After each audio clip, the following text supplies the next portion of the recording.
warahmatullahi wabarakatuh. لا إله إلا الله.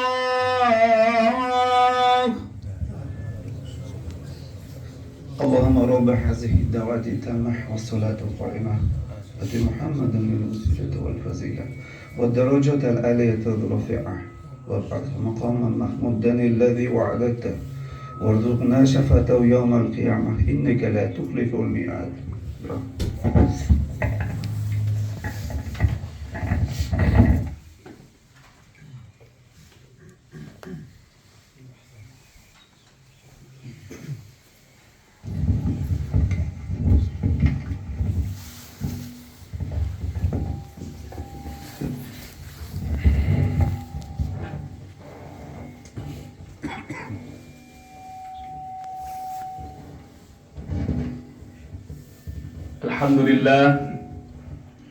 الحمد لله حمدا كثيرا كما أمر. الحمد لله حمدا كثيرا طيبا مباركا يحبه ربنا ويرضاه. أحمده سبحانه وأشكره على سوابغ نعمه وعطاياه، وأشهد أن لا إله إلا الله وحده لا شريك له، وأشهد أن محمدا عبده ورسوله وخليله ومصطفاه صلى الله عليه وعلى آله وأصحابه والتابعين ومن تبعهم بإحسان إلى يوم نلقاه. أما بعد فيا أيها المسلمون اتقوا الله ربكم بامتثال الشرع والعمل بالدين والبعد عما حرم وزجر عليه. واتقوا الله فإن التقوى خير معين للعبد في دنياه وخير زاد ليوم الميعاد. إنها أمان للنفوس وراحة للقلوب ورحمة للعباد. أيها المسلمون، كسب الأرزاق وطلب العيش أمر حث عليه الشرع، فالله سبحانه وتعالى جعل النهار معاشا وجعل للناس فيه صبحا طويلا. أمرهم بالسعي والمشي في مناكب الأرض ليأكلوا من رزقه، وقرن سبحانه وتعالى بين المجاهدين في سبيله وبين الساعين في أرضه يبتغون من فضله في قوله تعالى: أعوذ بالله من الشيطان الرجيم، بسم الله الرحمن الرحيم، يضربون في الأرض يبتغون من فضل الله وآخرون يقاتلون في سبيله. المزمل، الآية رقم 20.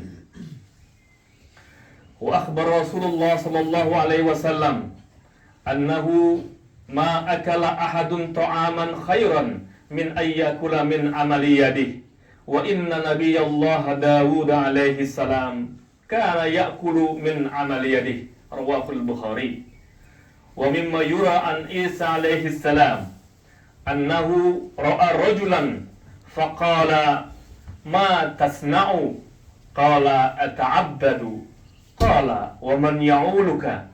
قال: أخي. قال: وأين أخوك؟ قال: في مزرعة. قال: أخوك أعبد لله من نفسك.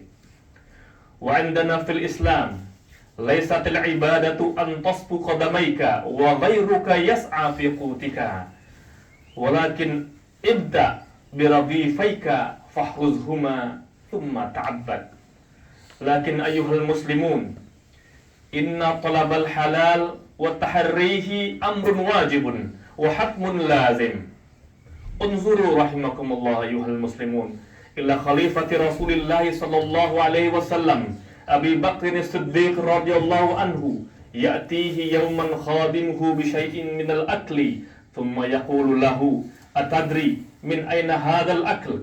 اشتريته من مال حصلت عليه في الجاهلية، كذبت على رجل وخدعته بأن فسرت له حادثة أو قضية كذبا وخديئة، فأعطاني هذا المال فاشتريت منه هذا الذي أكلته، فأدخل أبو بكر الصديق رضي الله عنه هذا الصحابي الجليل أصبعه في فمه وقاء واسترجع كل شيء في بطنه وقال لو لم تخرج هذه اللقمة إلا مع نفسي لأخرجتها.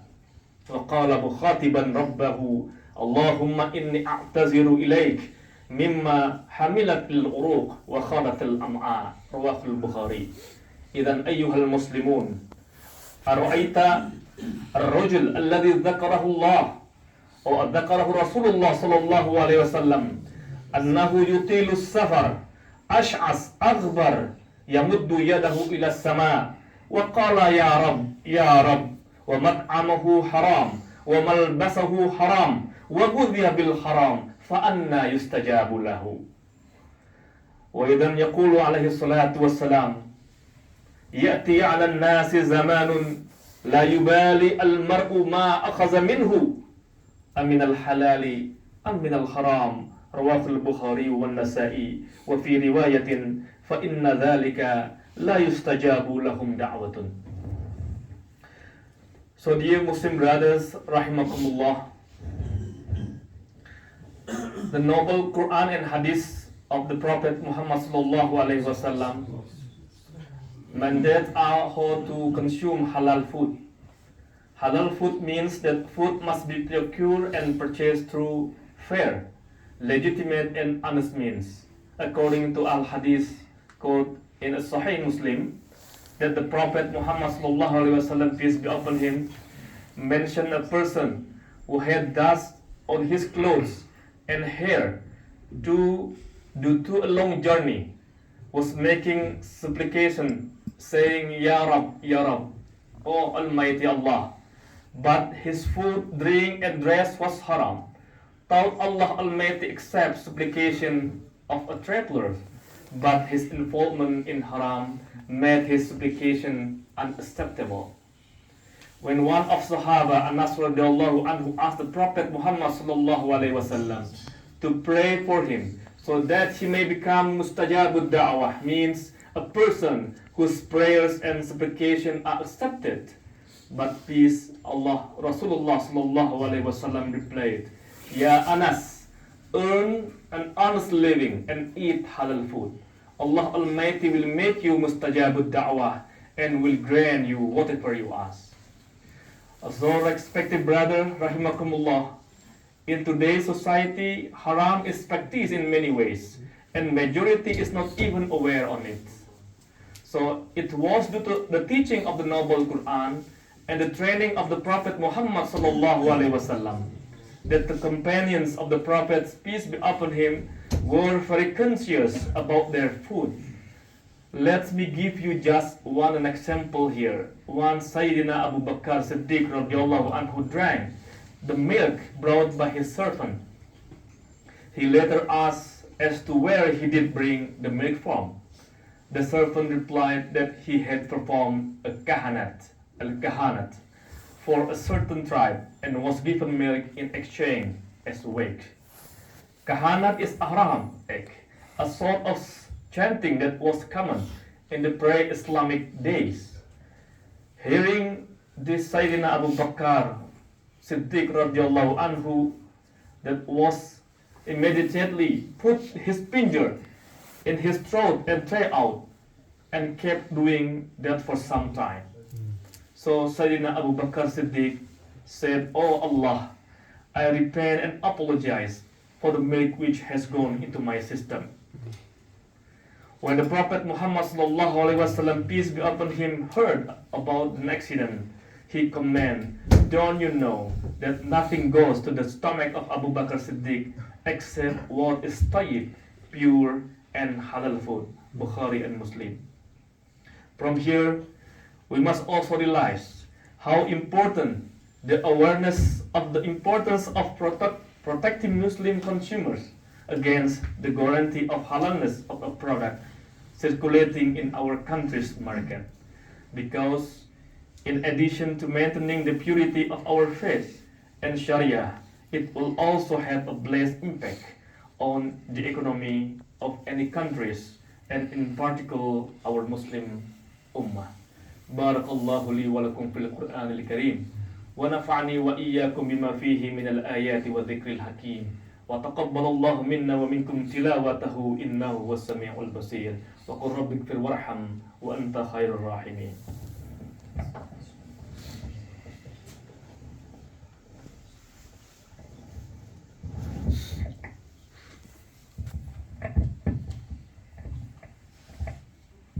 Alhamdulillah, wassalatu wassalamu ala rasulillah. Všetká chvála patrí Allahovi. Jeho chválime o pomoc. Jeho chválime, jeho prosíme o pomoc, o odpustenie a o správne vedenie. Jeho utiekame sa k Allahovi pred zlom nás samotných a pred zlom našich zlých skutkov. Koho Allah vedie po správnej ceste, toho nikto nezvedie. A koho Allah nechá blúdiť, ten nikdy nenájde toho, kto by ho uviedol na správnu cestu. Allah vo svojej knihe zjavil: o vy, ktorí veríte, bojte sa Allaha skutočnou bohabojnosťou a nezomierajte inak ako muslimovia. Posol Boží mier a požehnanie s ním povedal: veru najhoršou vecou je novota vo viere, lebo každá novota je inovácia, každá inovácia je blúd a každý blúd je v ohni. Drahí bratia, od nedele nám plyne posledných 10 nocí Ramadánu. Zostávajú ešte, inšaAllah, asi 4. A je mnoho hadithov, kde posol Boží mier a požehnanie s ním hovorí o význame tohto času, týchto posledných 10 nocí Ramadánu. Mnohé z nich podáva naša matka Aisha, nech je s ňou Allah spokojný, pretože ona sama najlepšie videla, ako posol Boží trávi tento čas, či už v súkromí, alebo v mešite.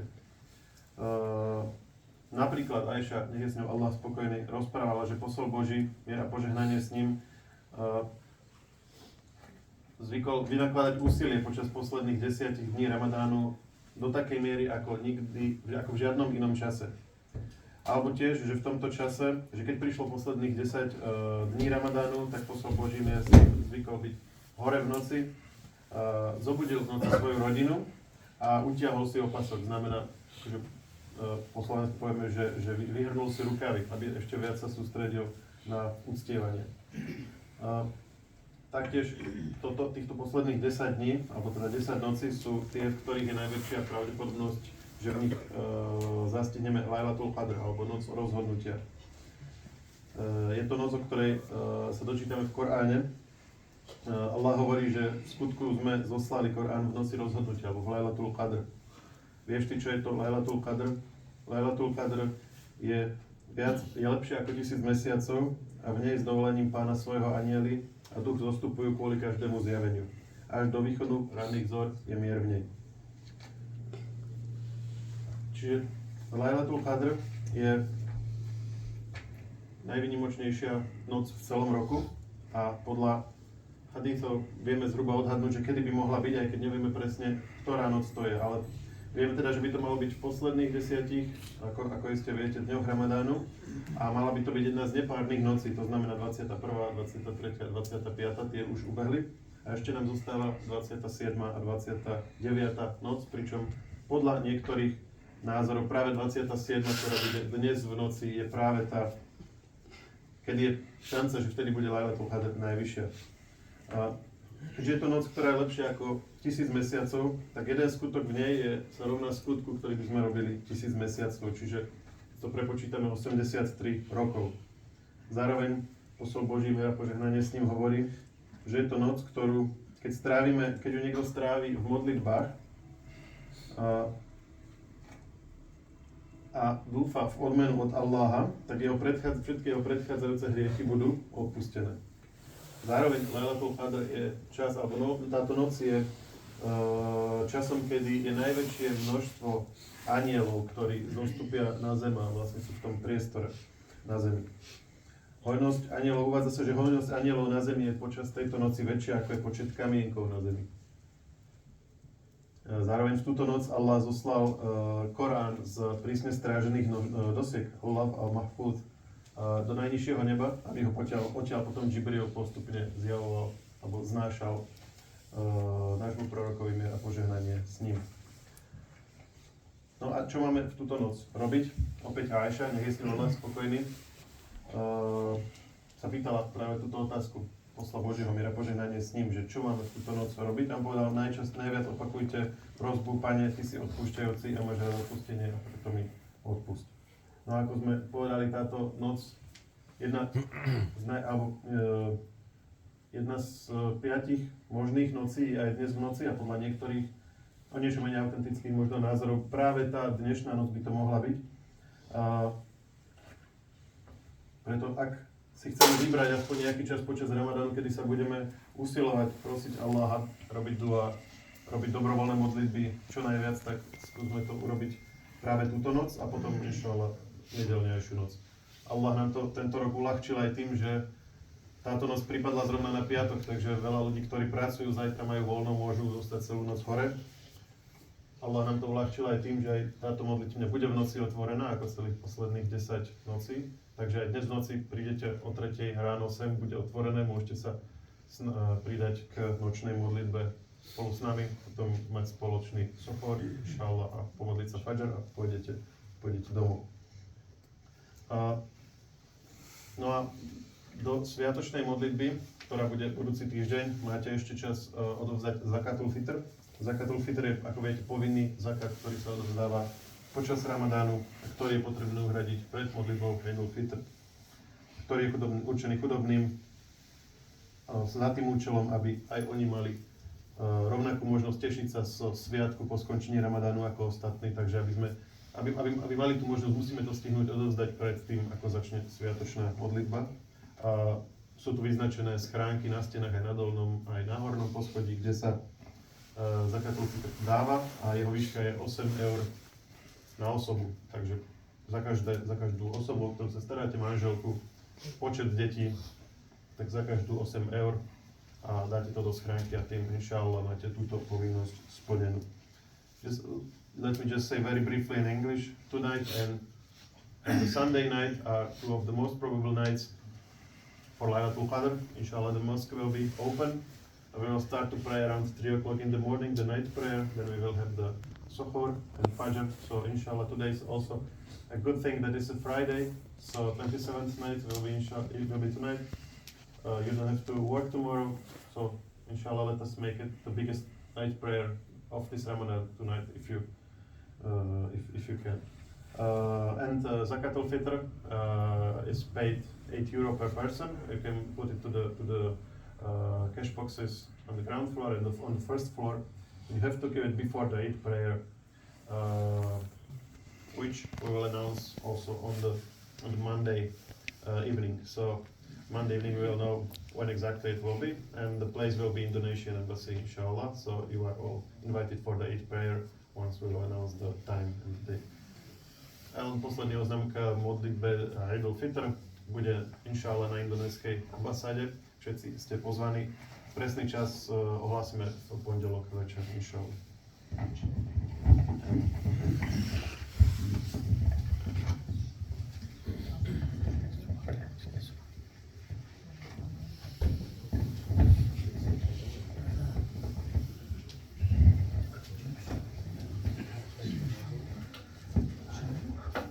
الحمد لله حمدا كثيرا كما أمر.